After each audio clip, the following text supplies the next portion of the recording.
I'm with you on that. So have we covered, I'm looking at our outline. So why it's important. Is there anything else we want to add to why it's important before we shift to options? Hey, we're on air. All right. We're live on Crowdcast. All right. So if you're trying on Facebook and it's not working for you on Facebook, you can go to Crowdcast, and hey, if I was savvy, I'd put the link to Crowdcast in Facebook. Hold on. You could copy it from your browser. Yep. I'm not savvy. I just pretend to be savvy. I hire people to be savvy for me sometimes. So I think we should sum that up.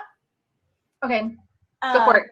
That we need to be reading to keep ourselves fresh, to feed our own brains. If we're going to keep up with the kids and their learning, you know, now that I have someone going into high school, you know, if we're going to be able to have conversations with them, we have to be, you know, be using our minds, keep them active and exercised. And you know, that reminds me of Charlotte Mason's article on mother. Well, it wasn't actually hers, but in her magazine, the article on mother culture. Mm-hmm. Well, really, that's her whole argument, is that if we spend all those little years not reading, then when they hit the teen years, well, there was kind of this idea that they don't have any respect for us, but also that we just don't have very much left to give because we haven't really continued to grow, you know, right, intellectually and in our thought processes. And so now we've got this sophisticated child and we're not really there because we haven't been keeping up all along. So I think that's why it's important to keep reading, even if reading's not really your thing, which when we get to options, I think there are options that are maybe more appropriate for people who struggle with reading. So should we move on to options? Yeah? Good. I mean, obviously there's reading proper. We could talk about how to do reading and all that kind of stuff. But like one of the things that came to mind for me, Mystie, was all the stuff that you've said about audiobooks. Mm-hmm. That I know some people who won't sit down and read for whatever reason, personality or life situation or whatever, they can still use an audiobook. So I don't know if you want to explain how you do that, because I don't do audiobooks. I'm not a good listener. Pam doesn't either. Well, I was just going to say, I have too much going on in here that I blank it out. Mm-hmm. Well, and I don't think I would myself prefer to do audiobooks for like pre-reading, like things I'm going to discuss with the kids. Yeah. Because you just kind of keep going. You don't have that chance to really stop and process like you do. You know, you can pause and think, even if it's just a split second stop when you're thinking. The audiobook just keeps going. True. So that can be a pro and a con. You kind of have to look at what it is you're listening, or, you know, you're wanting to read, and saying, would it just going be helpful or not for this book? Mm-hmm. So, you know, like I'm listening to Susan Wise Bauer's history books, the adult ones that are like this big. Mm-hmm. But that it's great that it just keeps going, because I really probably would not keep going myself if I was picking up that book.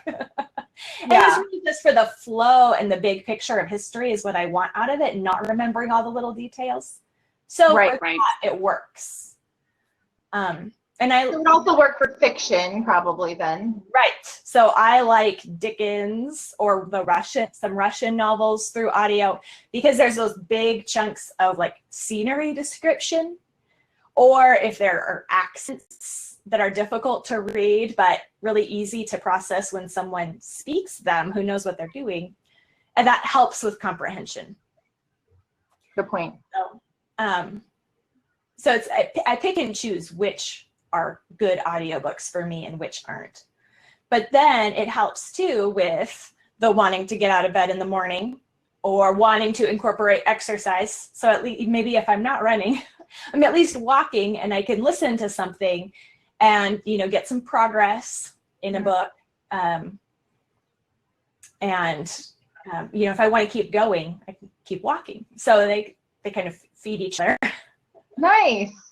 I use podcasts for that, which I think while podcasts aren't reading, there are podcasts that can be Scholé. Like they're still get a way of spending your leisure time kind of growing as a person. And that keeps me walking, the podcast. So I've never found audiobooks. I'll still sit down. But with podcasts, I can keep going, and I'll walk longer just because I want to hear the end of it or whatever. So that totally works for me. Which I think podcasts are, I didn't put these on our list, but when we talk about summer learning, I think podcasts are definitely a valid form of summer learning, even though they're not reading. So my little. Courtney wants to know some podcast recommendations, Brandy. Well, I listened to a great one yesterday that I listen to it all the time, but it was a great episode. But I listened to Pints with Aquinas.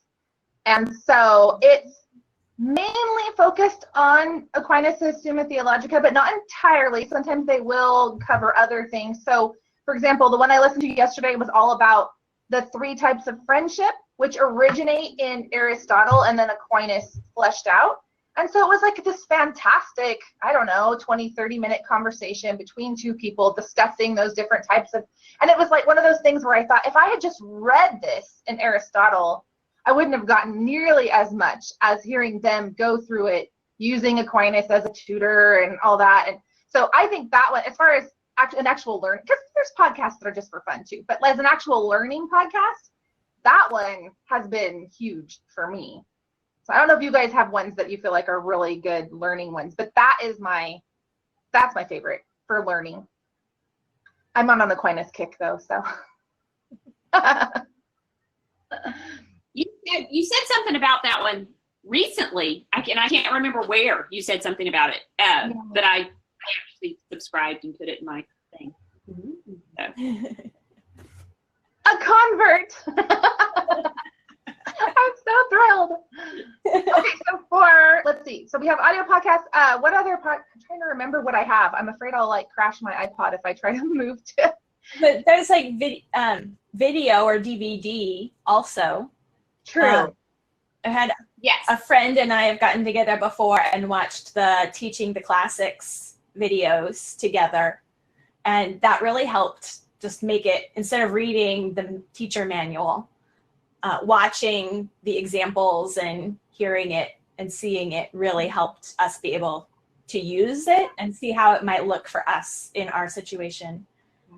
And then, go ahead. Sorry. Yeah, this summer I've been watching the Lost Tools of Writing video. Oh. Which, they've been really good.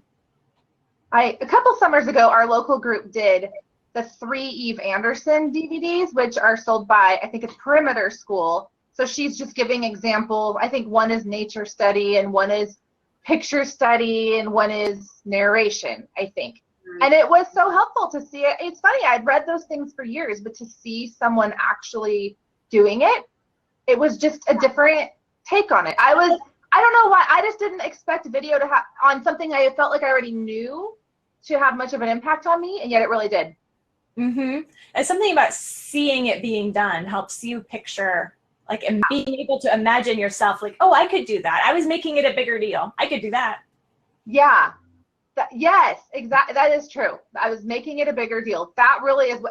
It was so doable when I walked away. Like, I can do this. My kids can do this. Which, Pam, weren't you? You have the Sonia Schaefer DVDs, right? We do, and we were gonna watch it. And confession. Well, okay. My TV broke. Oh no! And we had a new TV. So, which was good. We got a new TV. But when the new TV got here, the DVD player was so old that it didn't have the little HDMI thing in the back, and I no longer had a way to plug it to the new TV. So I had to buy a new DVD player. So by the time I did all of that, Jessica was gone on vacation. Oh, man. There's always summer. Well, but you know what? She'll be back soon. She's coming back this weekend, and so we could probably do it like starting next week or something like that. So there's still time. Yeah, true. Yeah, but that one really kind of got derailed. I've watched a few of the videos too at Classical Academic Press's Classical U, and they keep getting more. And there are some really good ones there too.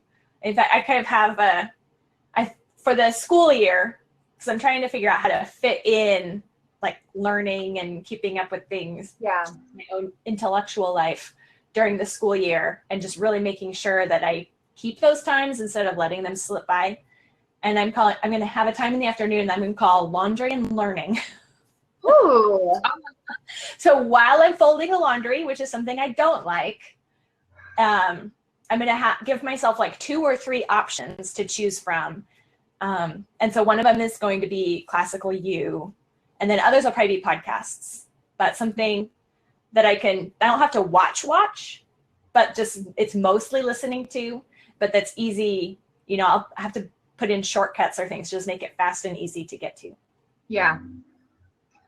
I have down on my list also conferences and retreats, which this isn't just an excuse to plug our retreat, though our retreat is going to be great. But I do think there's a lot of opportunities in the summer that aren't there during the school year as far as our continuing education as well. So you can find local retreats, but there's also like summer classes for adults through just various learning extensions at local colleges, and I don't know. So anyway, I think like live classes and live conferences and online retreats, they're all very, thanks, Pam. Pam laughed at my dumb joke. I think those are another way to also get our summer learning on. And sometimes that designated time set aside for it has real benefits that maybe don't happen. Like even with your laundry thing, is you're giving it a designated time, which I don't know, maybe it's time to shift to that kind of a topic. Like how do we make this actually happen in our daily lives? I'm talking about even in the school year, but I'm thinking even in the summer, because there's, you know, we have these glorious plans and then so little of it actually happens. Right. Yeah, it's really easy for the summer to just slip away. And then it's like I was going to do all these things, and now I can't. Now there's nothing. Yes. It's all over. It's true. Which sometimes it's unavoidable. People get sick. Life happens. I mean, there's that. But I feel like there have just been some summers that I just frittered away. Like I didn't have a plan, and so I was just kind of spaghetti all over the place. And what happened was a fraction of what I had hoped happened because I didn't actually do anything to make it happen. Like I just thought having some dream would, you know, materialize magically, because that's how life happens, right? Just everything's just magic and it just all happens. No? Yep. Yep. I know. Like last. Oof. You okay? I'm gonna have to go back on. Are you all right? Well, I just noticed someone here saying local libraries can have free classes. That was on Facebook. That's a good one. So that is a good one, because those are usually free or really cheap too. So if you have a budget issue, that can help. And if your kids are old enough, you can just smush them in another part of the library while you're taking class. Well, Dawn had mentioned great courses earlier. Oh, I did see that. That's a good idea. Yeah. Yeah, and Audible, Misty, I think your sound's better, by the way. Audible had a sale on great courses not too long ago. Yeah, where you could get. Yeah, you can get them on Audible, and also our library has a lot of them. Oh, that's a good idea. That's a really good idea. Yeah. Yeah, I love that. Yeah, last summer I remember I told myself I was going to use this summer to like learn Latin and do all these things, and I had the books I was going to read, and I just said, so in 2 hours in the summer in the morning I'm going to sit down and there's 2 hours in the day because we spend more than 2 hours at school, so I'll just be able to sit down and do it. But I just never did. It turns out that I had to actually sit down with my thing of books to do it. Making the plan was not enough. I had to just having the plan didn't make it happen magically. So, right part of your calendar? Is that what part of that was just, it was this like vague plan. It was like, I know what I'll read, and that's a step. And I know about how much time, and that's a step. But then not I think that if I had tied it to something else that happened, and like, this is my cue for actually pulling out my bag and sitting down, you know, because the morning would just happen. And before I knew it, it was over. And I was like, well, I was going to do it in the morning. Now it's the afternoon. And so I can't do it now. Seeing a pattern here. It sounds like running.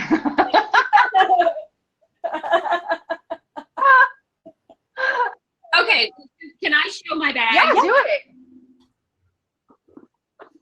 So this is my bag, and look. All right. Nice. It's got a Scholé Sisters sticker on there. So this is a little bag that I bought with high hopes a couple of months ago, back in May, and so this is part of my morning routine for June, and so I have my Anthony Esselin DVDs in there that Dawn got me. Oh, look. What is that? Charlotte Mason volume.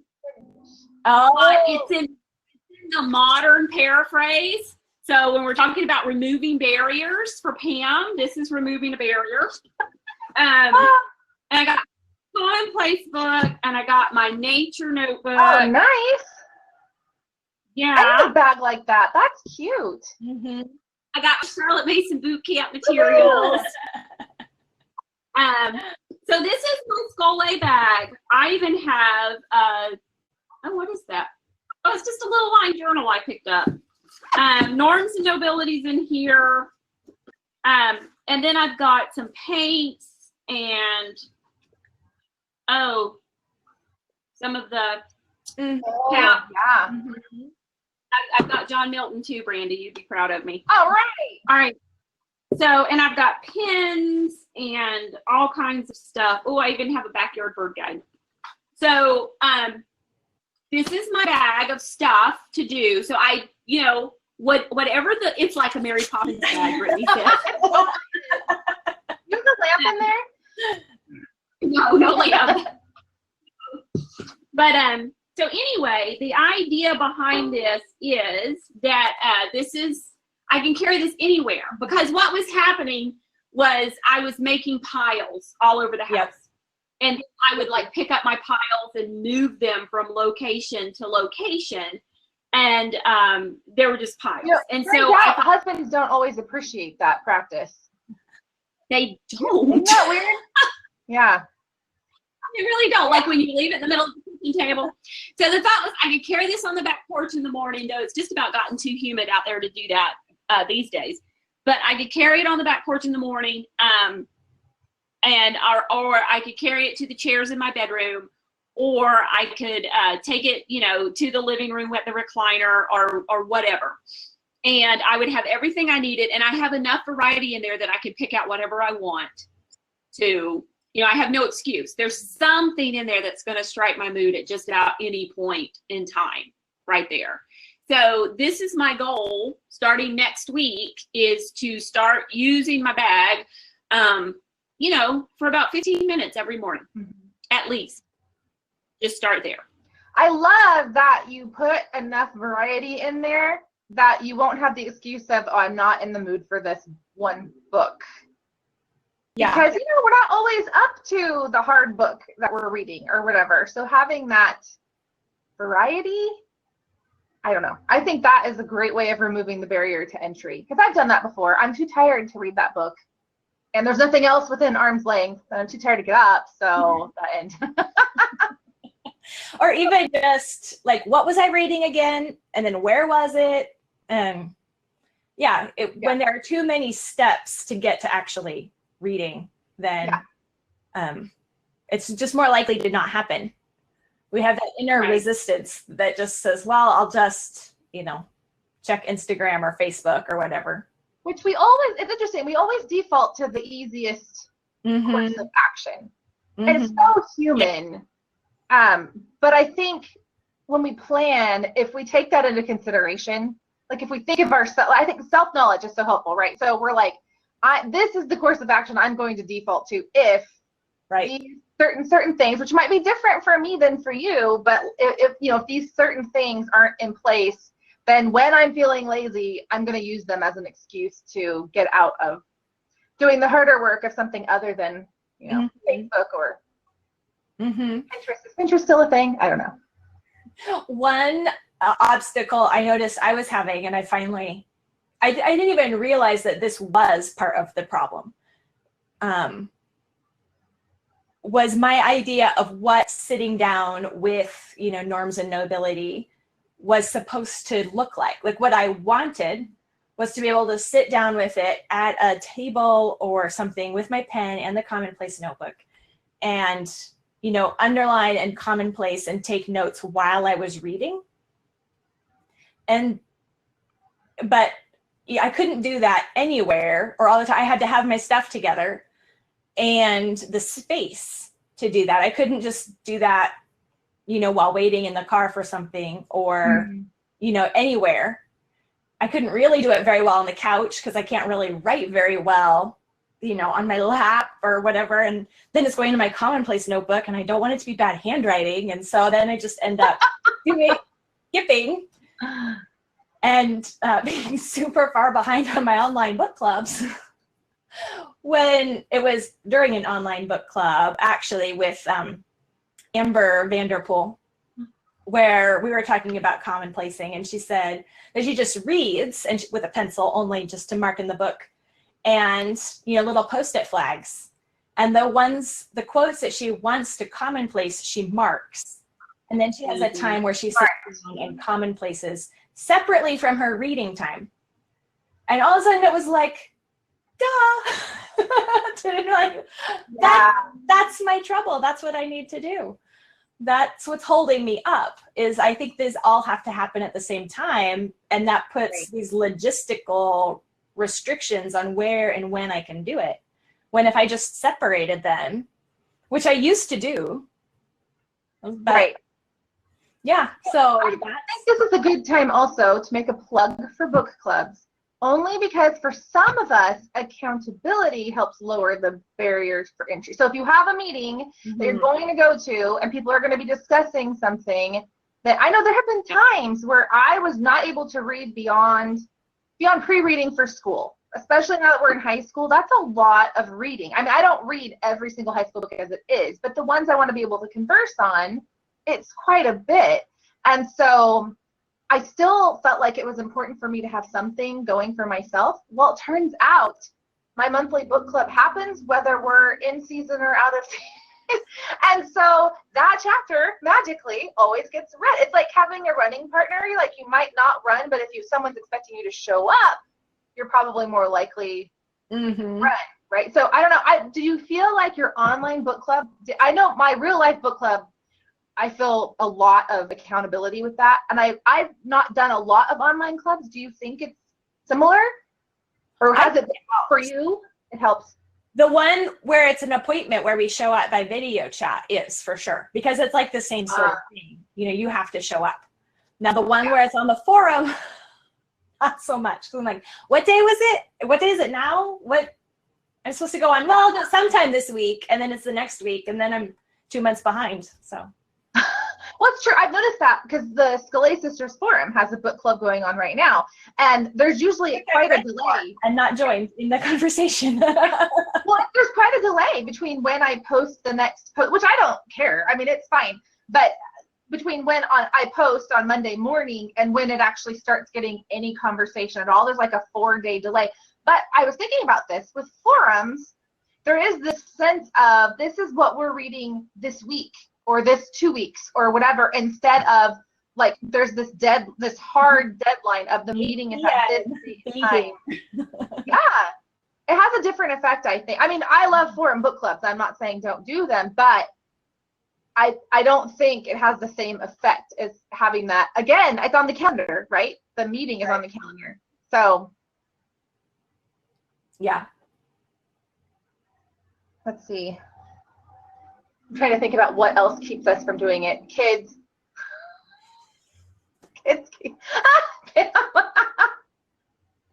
Not kids.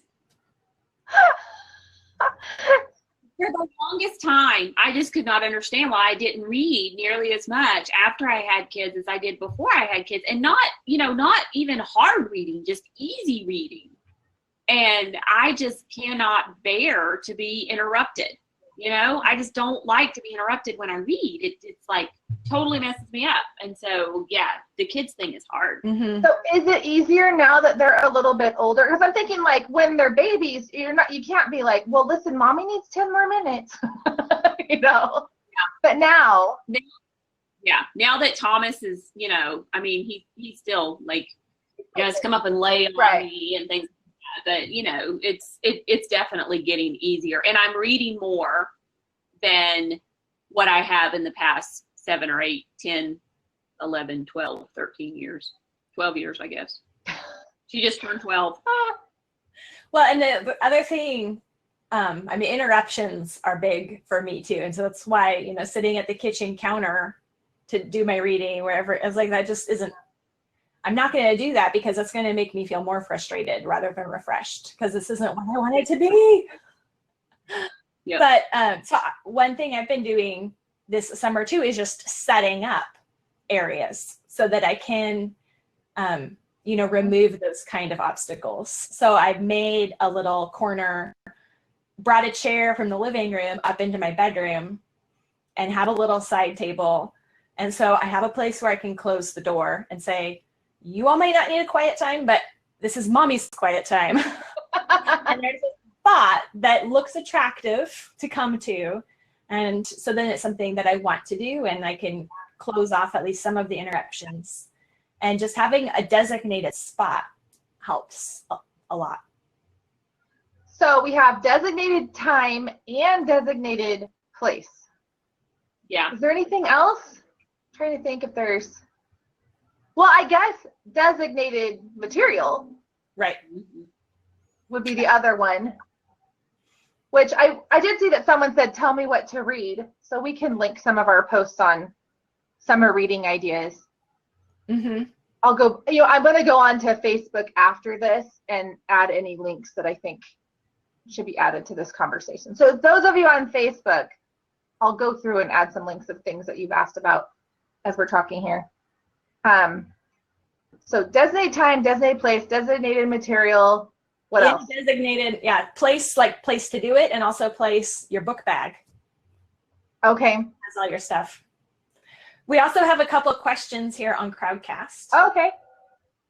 So Laura says, I had initially planned to continue our schooling in the summer, but I found myself needing a break to regroup my home, choose and organize new curricula, and finish trying to move into our new house. Now I'm concerned about getting us back on track. And I'm not just talking about the children. My inner 2-year-old wants to complain right alongside them. Okay, so how long of a break have you had? And have you really had a break? Or have you been so busy doing other things? Because I was worried. We stopped doing school like the 3rd week of May. We were done. Mm-hmm. And we started back today, which is why I'm sitting here yawning. Today is your first day back to school.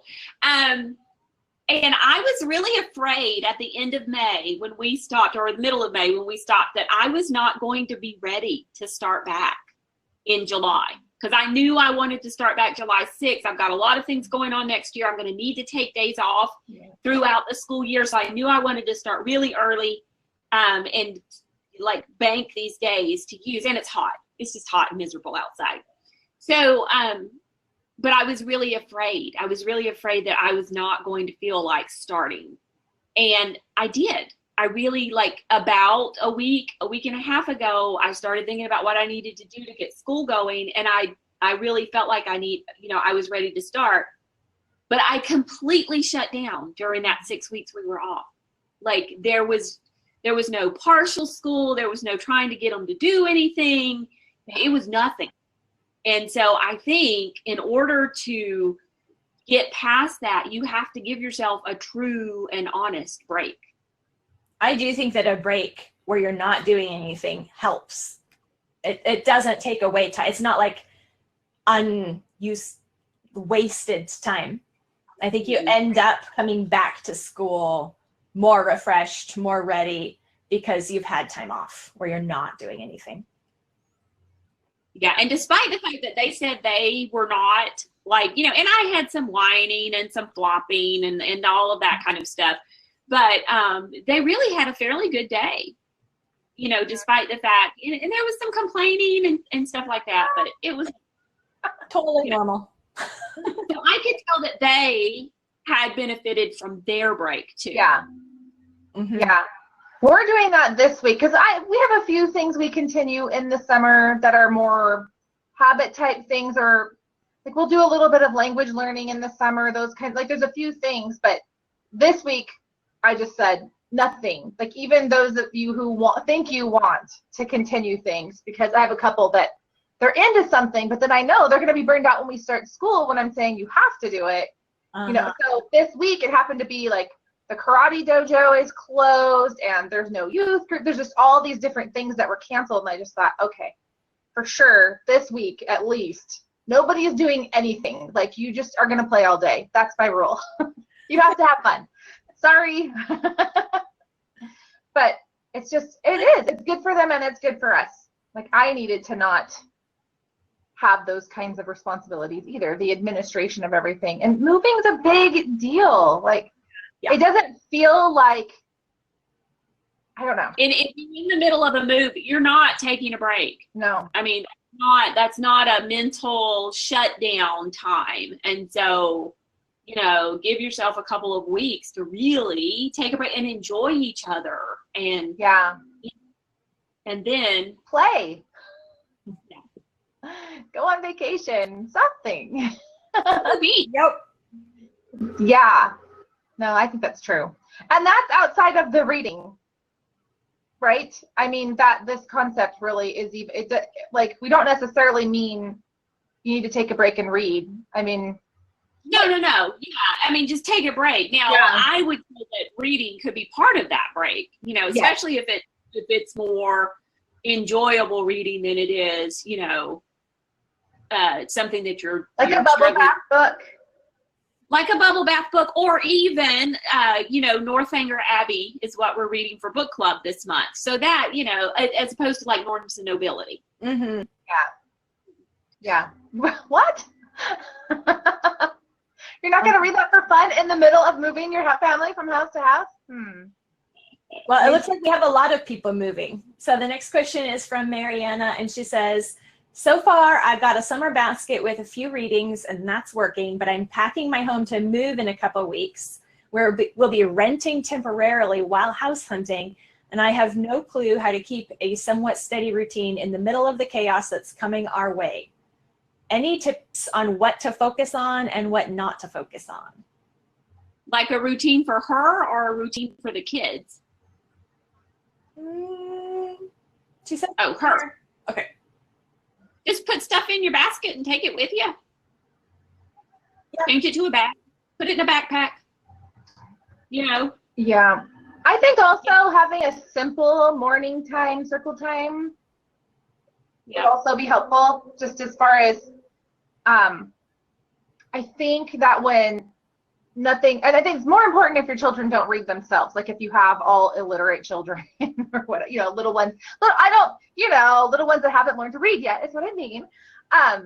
But that steady routine of just a diet of things to think about, a few ideas to kind of crunch your mind on as the day goes on. I think that keeps kids going. Like I think sometimes summer falls apart for kids because there's been nothing going in, and now it's week 6 and they're bored, and we all know, you know, what is that, idle hands or the devil's play. I think that's kind of true with idle minds too. Like they just start getting into trouble.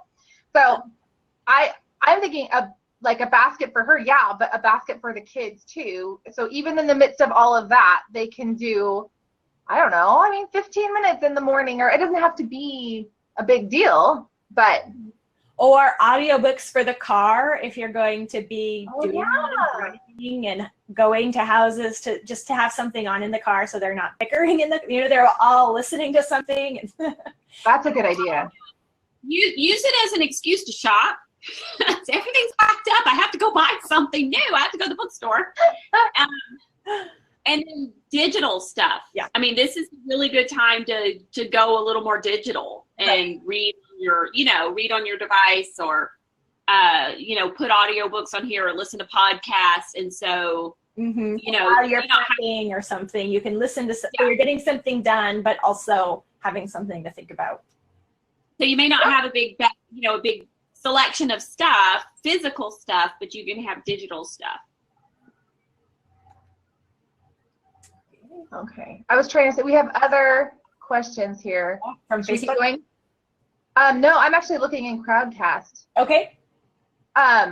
So the next one I see, hopefully I didn't skip anything. Wait, where'd it go? Miriam. Okay. We've had a tough year with health issues and house issues. I too planned to carry on through the summer, hoping to complete the year's work by the end of July and then take a month off and start fresh. However, I'm wondering if it would be wise to take a break and then restart finishing last year first and then moving on. Wisdom, please. We are in Canada, so only get a certain amount of nice weather, plus we ranch and garden, so we've been doing very scaled back, just math, Latin, and reading. I'm all about being outside when the weather's nice. Mm-hmm. Yeah. And when you start to feel that really draggy, I think it's better to take a break, even if it's only a week or 2 weeks, and then to come back at it, than to just try to keep dragging. Yeah. If you fix the dragging, you can come back, and it's actually, Yeah. useful. This goes back to Mistie's Sabbath schooling and how she's like, even if you feel like you can push through, don't, because you're going to regret it later. Yes, it's true. Well, I remember us talking, because you're the one that convinced me to do this, Misty, and I thought that if I just pushed through that hard week, then maybe it would get easier. But actually, I was pushing through, like we were doing 12-week terms instead of 6 weeks with one off. And I was pushing through the whole second half of the term. And so then by the time we hit week 12, I was just ready to throw in the towel. And so just that 1 week break was so helpful. I don't want us to ignore the other part of her question, though. And I know this is more, there's not one right answer to this, obviously. But how would you make the decision about whether to just start fresh on a new year and not worry about what you didn't finish? Or would you actually restart finishing last year first? Now, obviously with math, you usually just keep going, but I'm kind of thinking other things, like if you were studying a history book and you didn't finish the last 3 chapters, or what would you do and why? Anybody? I don't know. It's not fair because ours is tied to our co-op. And so you have to finish it. Yeah, I think when I've gotten to like close to the end where we were going to end, this was our, we're going to end by whatever, end of May.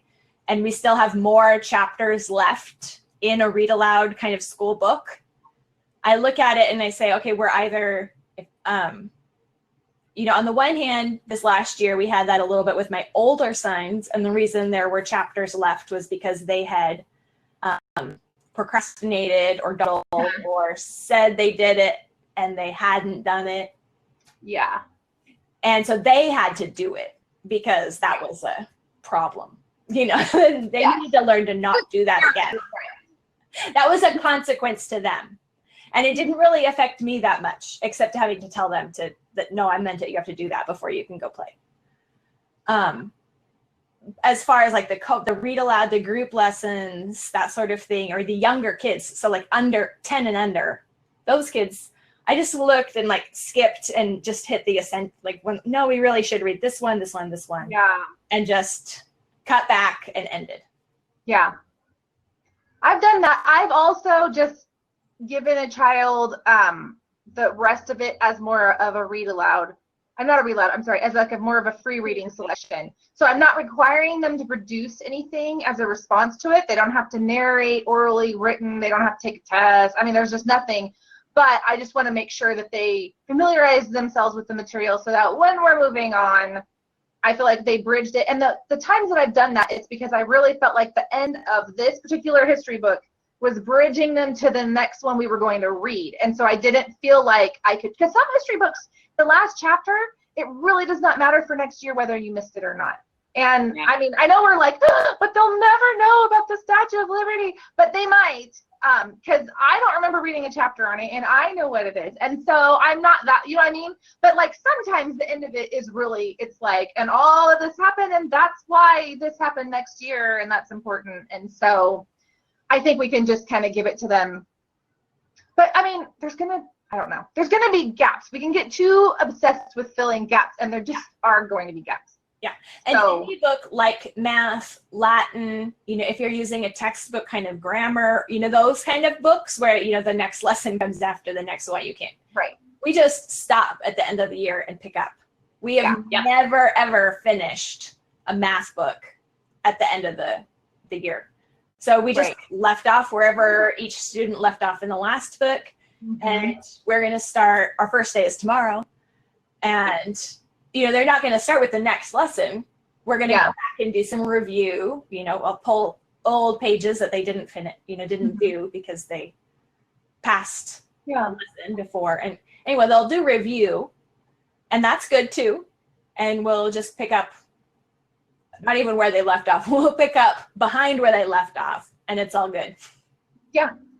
Yeah, it's a miracle. We actually are starting a brand new math book today. Woo! So, wow. yeah, but she's doing that with a math tutor. I actually had her finish. Of course, now she's like 2 years behind in math, but that's neither here nor there. Well, and that's how math books are set up too, is the next book will start with review. Yeah, and it does. Yeah, it does.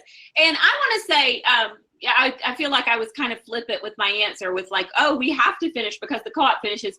We limp to the finish line every year, okay? We start co-op like really gung-ho and we're doing everything and like we know all the memory work at least the first 4 or 5 weeks and then we kind of, So we do finish because our co-op finishes, but we limp and the whole co-op limps into the finish every year, but we do finish. Well, that's what happens at schools, Exactly. right? I mean, it happens in homeschools. It's just finishing well is hard. Or finishing is hard. I shouldn't even say well. Just finishing is hard. Let's see. I was going to pull up the next question. Is that okay? Can I keep moving? Yep. Okay. Few more minutes. Huh? Few more minutes. Okay. April says, I'm getting back into Scholé reading. I've been enjoying the summer reading list Brandy Vencel posted. I admire G.K. Chesterton and his quotes are always my favorite, but I'm really struggling reading his books. My busy mama brain likes to wander. Any helpful hints or suggestions? And I feel like read a short amount. Yeah, just I'm reading Augustine, and I read 2.5 pages on average in one sitting. That's all I read. And that's enough because there's just a lot there to think about. And so I don't know if you guys have anything to add to that, but for me, I short lessons for us and them, right? Well, especially with someone who's so dense, it like has so much. Right. Yeah. Yeah. The denser it is, the harder it is, the less you have to read at one time. Mm-hmm. Another thought would be, because I'm listening to Augustine right now, because City of God, I tried reading 2 or 3 times and I just never got past it because I felt like I had to understand every bit before I moved on, and that just so I just never made it past like the first 5 pages. So I'm listening to City of God right now, and I know that I'm missing a lot, and I'm not commonplace. There are things that I wish I could have written down, but it's just not really feasible doing it. Right. But I figure this is the first run through. Great books take multiple times through. So this is my big picture. And just listening to it, and even still, I can only listen to about 10 minutes. And then I just can't pay attention that close. Yeah. And then I figure I'll be going back to it and I'll understand it better a second time through. And it did help just hearing it with a reader with expression and like, oh, that was a joke. Like, he's actually funny. So maybe if Chesterton's a real challenge, an audiobook of Chesterton would be a good place to start, even if she wants to reread it later on her own. I've listened to Chesterton and it's great on audio because on audio because you hear it with the British accent. I think it just adds to Chesterton. That makes it more authoritative anyway. Yes. Yeah. Back to Susan Wise Bowers, the article about reading. She says in there, read 3 times. Once, just completely read through and get the giant overview. And then 2, read it and write down any questions that you have. And the 3rd time, read for understanding. So I don't know how I feel about the whole read 3 times thing. I mean, I barely have enough time to read stuff 1 time, but that's just throwing it out there. I can't remember. Well, probably not what it's doing with every book, but that's a lot like what is Adler and whatever his name is, the How to Read a Book. They talk about that the first time, but they're not saying do a full reading. They're saying go through, read chapter titles, headings, subheadings. If there are summary paragraphs, some books have summary paragraphs. If there are summary paragraphs at the end, to get an idea of how the book is structured, so then you know what to look for when you're doing your real reading. And that, I think, is a little bit easier than feeling like I have to read the whole book. Because that process in Adler could take 15 minutes or something with the average book. And yet it's kind of a way of preparing yourself to read, which I don't like it because I feel like it's a spoiler. Now I know where he's going with all this. But I could see how it would be helpful when it's a really super challenging book and you're just trying to feel your way. It gives you direction. I know he's going to get to this place, so now I'm going to see how he got there. Right. Mm-hmm. All right. We have a technical question about the online retreat, Mystie. Yes. And did you see that? So why don't we answer it here just in case other people have the same question. She wants to know what software or app we're using for the online retreat and whether it is Chromecast compatible. Okay, I've never used Chromecast, but I'm assuming it is because this right here that we're using right now is what we're using for the online retreat. So this is kind of like our dry run, actually. And so now we know we need to, yeah. Whew. Yeah. Well, we also know they will work on it if we have a problem right then. That was comforting to me. Yeah. Yeah.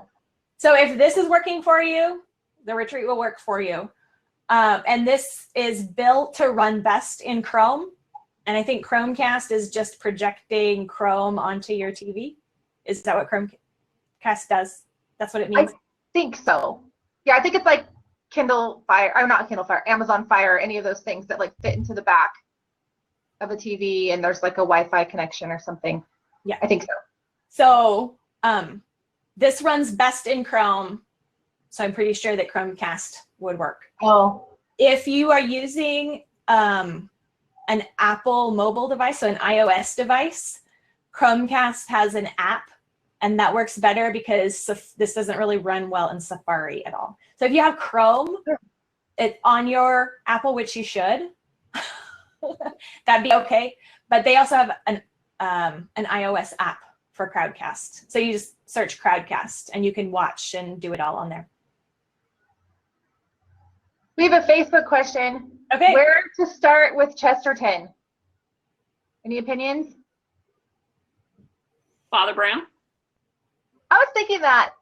Yeah, there's actually a lot of philosophy in Father Brown. So it's not just a mystery story, but it's a pretty easy entry and it's so enjoyable. And each chapter is its own story, so you don't have to be committed to it. You can read one chapter and read another one a month later, and it doesn't matter other than maybe you forgot one of the main characters, but you'll get used to it because it's only the same 3 people and then everybody else changes every time anyway. But then if you want to start with nonfiction, I would think Orthodoxy, personally. Yeah. Everlasting, maybe, but probably. I have not read them, but Sarah said start with, he has a book of essays.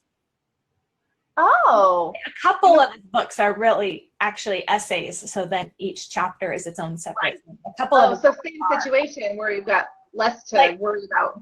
The bit about repetition that I quote a lot, That's from an essay selection. Oh. But even Orthodoxy is kind of written that way. Like it has an overarching drift, but each chapter is still a separate thing. That's true. That's true. You don't have to be as committed to it as you would to some books that are really building each chapter on another so tightly. That's true. I'm telling people to Chromecast it and take pictures to post on social media for you, Brandy. Oh, really? Thanks. We're not gonna let Dawn be able to do that. Yeah. Don't forget to put me on widescreen. That's my big request. 1% a day on Kindle. Okay. Did I hear that our Facebook Live is gonna time out? Is that what someone said? No. Probably. No. Okay. We probably need to wrap this up.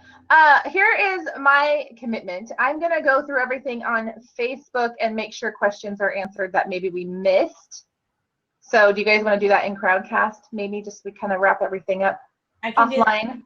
I am also going to get the replay for this and make it a blog post on Scholé Sisters. Since it's off season for the podcast anyway, we'll put something up. Great. And then we can put on related links and that sort of thing. Oh, like we do with show notes. That'd be perfect. Yeah. Okay. So. All right. Thanks, everyone. We hope all of you can make it to the retreat. When's the last day to buy for the retreat, Misty? Because I know it ends before the retreat actually happens, right? It does. The Tuesday before. Tuesday before. Start crying. I don't have a calendar up. That would be the 25th. Does that sound right? Something like that. So the Tuesday before. Yeah. Okay, so it's scholésisters.com/lead for those of you who haven't signed up yet. We hope you can come. And I think that's all. Yeah? Yep. All right. All right. Thanks. Have a great weekend, everyone. Bye. Oh, is it? No, it's only Thursday. You got me really excited for a second. I thought it was Friday. Sorry.